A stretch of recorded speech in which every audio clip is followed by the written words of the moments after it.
Attention, ce que vous êtes sur le point de voir contient des informations extrêmement perturbantes sur des crimes contre des enfants. Nathaniel Bar-Jonah a été accusé d'enlèvement, d'abus et possiblement de cannibalisme impliquant des mineurs. Cette histoire vraie expose des failles choquantes dans le système judiciaire qui ont permis à un prédateur de rester libre pendant des décennies. Si vous avez l'estomac bien accroché, restez jusqu'à la fin pour comprendre comment ces horribles crimes ont pu se produire. Nathaniel Bar-Jonah, né David Paul Brown le 15 février 1957 à Worcester, Massachusetts, a eu une enfance marquée par des problèmes qui présageaient son avenir criminel. Fils de Philip et Tira Brown, il était le plus jeune de 3 enfants. Sa vie a commencé de manière turbulente. À seulement 3 semaines, Nathaniel a développé une hydrocéphalie, une condition qui provoque une accumulation de liquide dans le cerveau, pouvant potentiellement conduire à des dommages cérébraux. Bien qu'il se soit remis de cette condition initiale, ses premières années ont été caractérisées par des comportements problématiques. À l'âge de 3 ans, la famille Brown a déménagé à Lantana, en Floride. Son père, Philip, travaillait comme mécanicien d'équipements lourds dans une entreprise de construction locale et était connu pour être un disciplinaire strict. Nathaniel n'était pas un enfant facile à gérer, démontrant dès son plus jeune âge des tendances troublantes. Il a développé l'habitude de voler ses frères et sœurs et d'autres enfants, un comportement que son père a interprété comme de la kleptomanie, un trouble de santé mentale qui génère une impulsion incontrôlable de voler. Philip Brown, inquiet du comportement de son fils et craignant qu'il puisse être lié à son orientation sexuelle, disciplinait souvent Nathaniel avec une épaisse ceinture en cuir. Cette approche sévère, cependant, ne semblait pas avoir l'effet désiré sur le comportement du jeune Nathaniel. Au fil de sa croissance, Nathaniel manifestait des comportements de plus en plus troublants. Il a développé l'habitude de se gratter la peau jusqu'à former des croûtes qu'il mâchait ensuite jusqu'à ce qu'elles saignent. Dans certains cas, il allait jusqu'à ingérer des morceaux de sa propre peau. Ce comportement alarmait ses camarades de classe et entraînait de fréquents appels à sa mère, qui, étonnamment, ne manifestait pas une grande inquiétude face à ces manifestations inhabituelles. En 1964, après le retour de la famille à Worcester, le premier incident grave connu impliquant Nathaniel s'est produit. À seulement 7 ans, il a attiré une fille dans le sous-sol de sa maison avec la promesse de lui montrer un plateau Ouija qu'il avait reçu en cadeau. Dans le sous-sol, Nathaniel a tenté d'étouffer la fille avec le plateau lui-même. Les cris de la victime ont alerté la mère de Nathaniel, qui est intervenue avant que quelque chose de pire ne se produise. Étonnamment, l'incident a été étouffé et n'a plus jamais été discuté, établissant un schéma de négligence qui persisterait tout au long de sa vie. À mesure que Nathaniel entrait dans l'adolescence, ses tendances criminelles devenaient plus élaborées et dangereuses. En 1973, à l'âge de 16 ans, il a démontré pour la première fois sa tactique consistant à se faire passer pour des figures d'autorité pour attirer les enfants.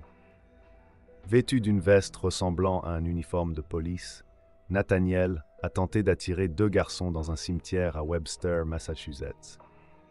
Il a offert aux garçons $20 et une surprise s'ils l'accompagnaient. Heureusement, les garçons ont refusé l'offre, trouvant Nathaniel suspect. La mère des garçons, informée de l'incident, a choisi de ne pas porter plainte, croyant que Nathaniel avait besoin d'aide psychiatrique plutôt que d'une punition criminelle, une décision qui s'avérait plus tard tragique. Le premier crime grave de Nathaniel s'est produit en mars 1975, alors qu'il avait 18 ans et était sur le point d'abandonner le lycée. Déguisé en policier, il a repéré et enlevé Richard O'Connor, un garçon qui marchait vers l'école. Un voisin attentif a été témoin de l'enlèvement et a alerté la police. Une voiture de police a localisé le véhicule de Nathaniel dans un parking. Lorsque les policiers ont ordonné à Nathaniel de sortir de la voiture, ils ont trouvé Richard dans un état critique, ensanglanté, au bord de la mort, ayant déféqué et uriné sur lui-même en raison du traumatisme. Étonnamment, malgré la gravité de ce crime, Nathaniel a été libéré en liberté conditionnelle. Cette décision judiciaire discutable lui a permis de poursuivre ses activités criminelles. Peu de temps après, à Hartford, Connecticut, il s'est à nouveau fait passer pour un policier et a enlevé une fille. Pendant l'attaque, la victime a commencé à avoir des convulsions et à vomir, ce qui a conduit Nathaniel à l'abandonner sur le trottoir. Un témoin attentif a noté la plaque d'immatriculation de la voiture, ce qui a conduit à son arrestation. Cependant, en raison de défaillances dans la communication entre les juridictions, l'information sur cette arrestation n'est jamais parvenue à l'officier responsable de la liberté conditionnelle de Nathaniel. Le crime le plus notoire et violent de Nathaniel s'est produit le 24 septembre 1977. Ce jour-là, il a repéré deux garçons sortant d'un cinéma à Shrewsbury, Massachusetts. Prétendant être un agent du FBI sous couverture, Nathaniel a réussi à convaincre les garçons de monter dans sa voiture. Il les a emmenés dans une zone isolée où il les a menottés et a commencé à les agresser brutalement. Nathaniel, qui pesait à l'époque environ 170 kilos, a sauté à plusieurs reprises sur la poitrine de l'un des garçons, ne s'arrêtant que lorsqu'il a cru l'avoir tué. Il a ensuite abandonné ce garçon sur le bord de la route et est parti avec l'autre encore vivant dans le coffre de sa voiture. Heureusement, le garçon abandonné a repris conscience et a réussi à trouver de l'aide. En environ 1 heure, la police a localisé Nathaniel et a secouru le deuxième garçon du coffre.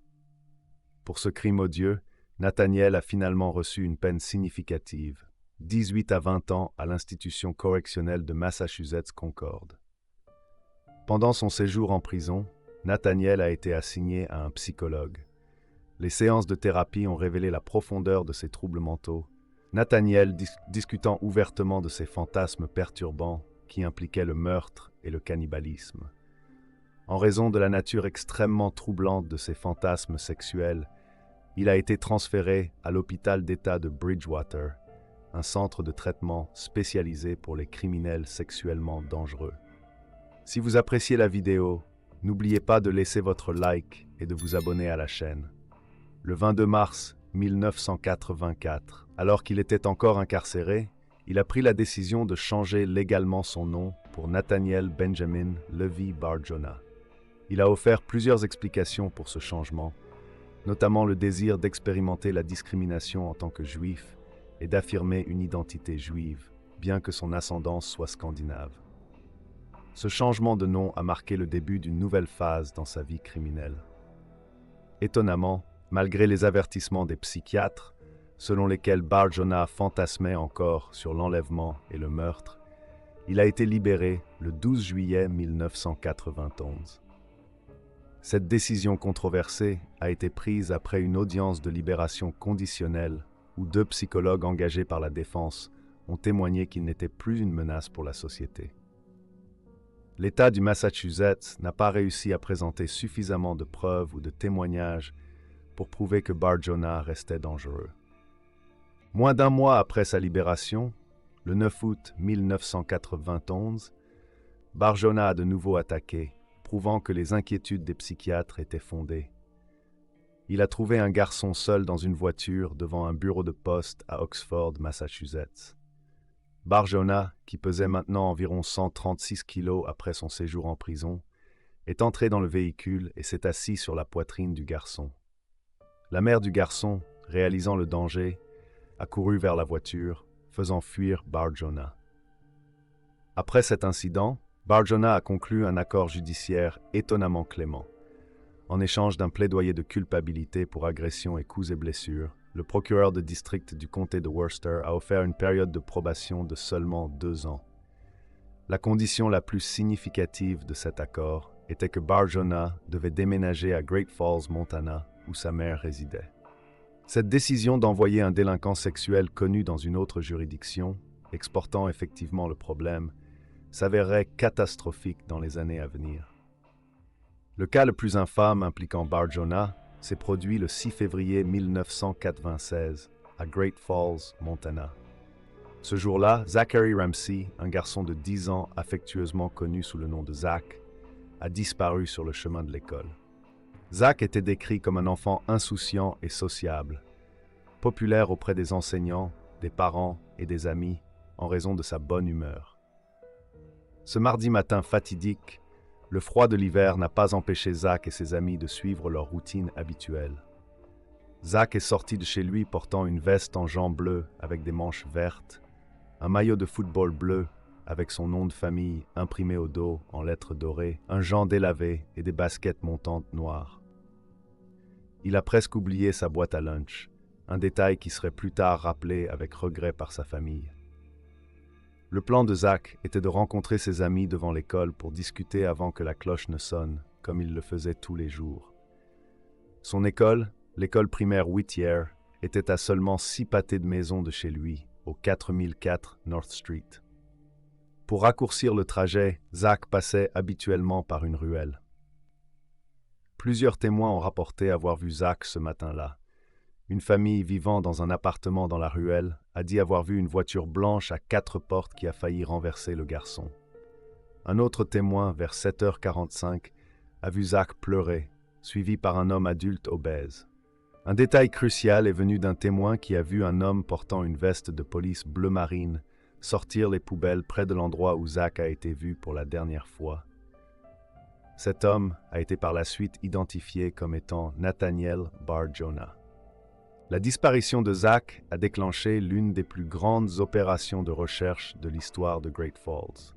Des centaines de volontaires, de policiers et d'équipes de secours se sont joints à la recherche, qui s'est d'abord concentrée sur la zone autour du bloc 400 de la 4e rue Nord, où Zach a été vu pour la dernière fois. Au cours de la recherche, des preuves troublantes ont été trouvées. Un gant et une veste en jonc bleu qu'on croyait appartenir à Zach ont été découverts dans une poubelle près de la ruelle où il avait disparu.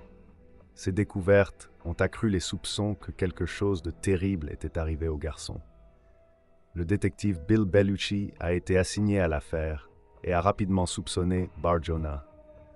Cependant, il a fait face à des obstacles importants pour obtenir des mandats de perquisition, une frustration qui persisterait pendant des années. L'opportunité de Bellucci est finalement arrivée le 13 décembre 1999, presque 4 ans après la disparition de Zach. Ce jour-là, il a vu Bar-Jonah près d'une école primaire pour la 3e fois en une semaine. Bar-Jonah portait une veste bleu foncé, un bonnet en laine et transportait du gaz poivré, une arme factice et un badge, tous des éléments cohérents avec son historique de se faire passer pour un policier pour attirer les enfants. Le 15 décembre 1999, la police a finalement obtenu un mandat de perquisition pour la maison de Bar-Jonah. Ce qu'ils ont trouvé dépassait leurs pires attentes. La résidence a été décrite par le détective Bellucci comme une maison des horreurs, sombre, sale et avec une odeur inoubliable. Les enquêteurs ont découvert plus de 3500 photographies d'enfants, dont beaucoup semblaient être dans des situations de captivité ou possiblement morts. Certains des visages sur les photos étaient ceux d'enfants vivant à Great Falls, y compris des enfants de policiers locaux. En plus des photos, ils ont trouvé des dizaines de cahiers contenant ce qui semblait initialement être un jargon sans sens, mais qui a été plus tard déchiffré comme des messages codés. Le FBI a été appelé pour déchiffrer les codes dans les journaux, révélant des contenus extrêmement troublants. Les cahiers contenaient les noms de milliers d'enfants, dont certains étaient des victimes connues d'abus sexuels de la part de Bar-Jonah. Il y avait des passages détaillés sur la façon dont il préparait ses victimes et ce qu'il leur faisait, apparemment pour revivre les abus à travers l'écriture. Plus choquant encore, il y avait des entrées sur la cuisson et la consommation de chair humaine. Une découverte particulièrement alarmante était une liste intitulée Lac Webster, qui contenait 27 noms de supposées victimes que Bar-Jonah aurait agressées entre 1963 et 1977. Cette liste incluait le nom de la fille qu'il avait étranglée à l'âge de 6 ans et les noms des 3 garçons qu'il avait agressés dans les années 70. Le nom de Zachary Ramsey était à la fin de la liste, suivi du mot mort. Les preuves physiques trouvées dans la maison de Bar-Jonah étaient tout aussi troublantes. À son chevet, il y avait une planche de contreplaqué qui, bien que lavée à l'eau de Javel, présentait encore des taches sombres et des coupures qui semblaient avoir été faites avec un couteau. La police soupçonnait que cette planche aurait pu être utilisée pour attacher et démembrer des victimes. Dans la cuisine, les enquêteurs ont trouvé un hachoir à viande qui contenait ce qui semblait être des cheveux humains. Des tests au luminol ont révélé que le mot TAA avait été écrit sur le sol avec du sang, ce que la police a provisoirement lié à James Teta, un garçon de 15 ans qui avait disparu en août 1973 et dont le corps a été retrouvé 2 jours plus tard dans le New Hampshire. Des fouilles dans le garage d'une ancienne résidence de Barjona ont révélé 21 fragments d'os humains appartenant à un garçon entre 8 et 13 ans. Les analyses ADN ont montré que les os et les cheveux trouvés appartenaient à 2 hommes afro-américains différents, dont aucun n'était Zachary Ramsey. Ces restes n'ont jamais été identifiés. Les enquêtes ont également révélé des détails troublants sur le comportement de Barjona dans les jours qui ont suivi la disparition de Zachary. Des voisins ont rapporté que Barjona avait organisé des barbecues où il avait servi des hamburgers de chevreuil au goût étrange. Il prétendait avoir chassé, abattu et emballé la viande lui-même. Cependant, Barjona ne possédait ni permis de chasse ni arme, et les relevés de sa carte de crédit ont montré qu'il avait cessé d'acheter de la nourriture pendant 1 mois après la disparition de Zachary. L'enquête a également révélé que Barjona n'était pas allé travailler le 6 février 1996, le jour de la disparition de Zachary. De plus, dans les jours précédant la disparition, la mère de Barjona était hors de la ville, accompagnant son autre fils à des funérailles dans une autre ville. Cela avait laissé Barjona seul avec accès à la voiture familiale, une Toyota Corolla blanchâtre 4 portes modèle 1978, qui correspondait à la description du véhicule vu par des témoins le jour de la disparition de Zachary. Malgré les preuves circonstancielles significatives liant Barjona à la disparition de Zachary Ramsey, l'affaire a pris une tournure inattendue. La mère de Zachary, Rachel Howard, a refusé de croire que son fils était mort. Convaincue par un médium que Zachary était vivant et vivait en Italie, elle a non seulement nié la possibilité que Barjona ait tué son fils, mais a même menacé de témoigner en sa faveur s'il était accusé du meurtre. Cette situation a mis les procureurs dans une position difficile. Avec la mère de la supposée victime de meurtre affirmant que le suspect n'était pas le meurtrier, l'affaire risquait sérieusement d'être compromise au tribunal. Par conséquent, les procureurs ont été contraints de retirer les accusations liées à la disparition de Zachary Ramsey. Cependant, les enquêtes déclenchées par l'affaire Zachary ont conduit à la découverte d'autres victimes de Barjona. 2 de ces victimes étaient des frères, un garçon de 15 ans et un autre de 8 ans, qui vivaient dans le même immeuble que Barjona. Le garçon plus âgé a confirmé avoir été agressé sexuellement par Barjona, tandis que le plus jeune avait été suspendu à un ventilateur de plafond jusqu'à perdre connaissance. En plus de ces cas, la police a enquêté sur les liens possibles de Barjona avec d'autres disparitions et meurtres non résolus. L'un de ces cas était celui de Janice Pocket, une fille de 7 ans qui avait disparu en 1973 à Tolland, Connecticut, lorsque Barjona vivait à proximité. Bien que Barjona n'ait eu que 14 ans à l'époque et que la plupart de ses attaques connues aient été contre des garçons, la présence d'une fille sur la liste Lake Webster suggérait qu'il ne ciblait pas exclusivement les garçons, surtout quand il était plus jeune. Un autre cas enquêté était la disparition de James Teta, 15 ans, en août 1973. Le mot TAA, trouvé écrit avec du sang sur le sol du garage de Barjona, a été possiblement lié à ce cas. Le corps de Teta a été retrouvé dans une forêt du New Hampshire 2 jours après sa disparition. La police a également enquêté sur le lien possible de Barjona avec la disparition d'Andrew Amato, 4 ans, qui a disparu près de la caravane de sa famille à Webster le 3 septembre 1976. À l'époque, Barjona avait 17 ans, vivait à proximité et était en liberté conditionnelle pour avoir agressé un garçon de 8 ans. Un autre cas qui a attiré l'attention des enquêteurs était la disparition d'Amanda Gallion, 14 ans, le 13 octobre 1997 à Gillette, Wyoming. Bien que Gillette soit à environ 560 km de Great Falls, la police a trouvé quelque chose dans la maison de Bar Jonah qui les a amenés à contacter les autorités de Gillette pour l'enquêter comme personne d'intérêt dans cette affaire. Malgré les nombreux soupçons et preuves circonstancielles, Bar Jonah a finalement été poursuivi uniquement pour les crimes contre les enfants qui vivaient dans son immeuble à Great Falls. En février 2002, il a été reconnu coupable et condamné à 130 ans de prison sans possibilité de libération conditionnelle pour enlèvement, agression aggravée et agression sexuelle de mineurs. Bar Jonah est mort en prison le 13 avril 2008, à l'âge de 51 ans, des suites d'une crise cardiaque. Il n'a jamais avoué le meurtre de Zachary Ramsey, ni révélé l'endroit où se trouvait le garçon. En 2011, un juge a déclaré Zachary légalement mort, bien que son corps n'ait jamais été retrouvé. L'affaire Nathaniel Bar Jonah a mis en lumière de graves failles dans le système judiciaire américain, en particulier dans la communication entre différentes juridictions et dans le traitement des délinquants sexuels récidivistes. La décision de lui permettre de déménager dans le Montana après ses crimes dans le Massachusetts sans suivi adéquat s'est avérée désastreuse.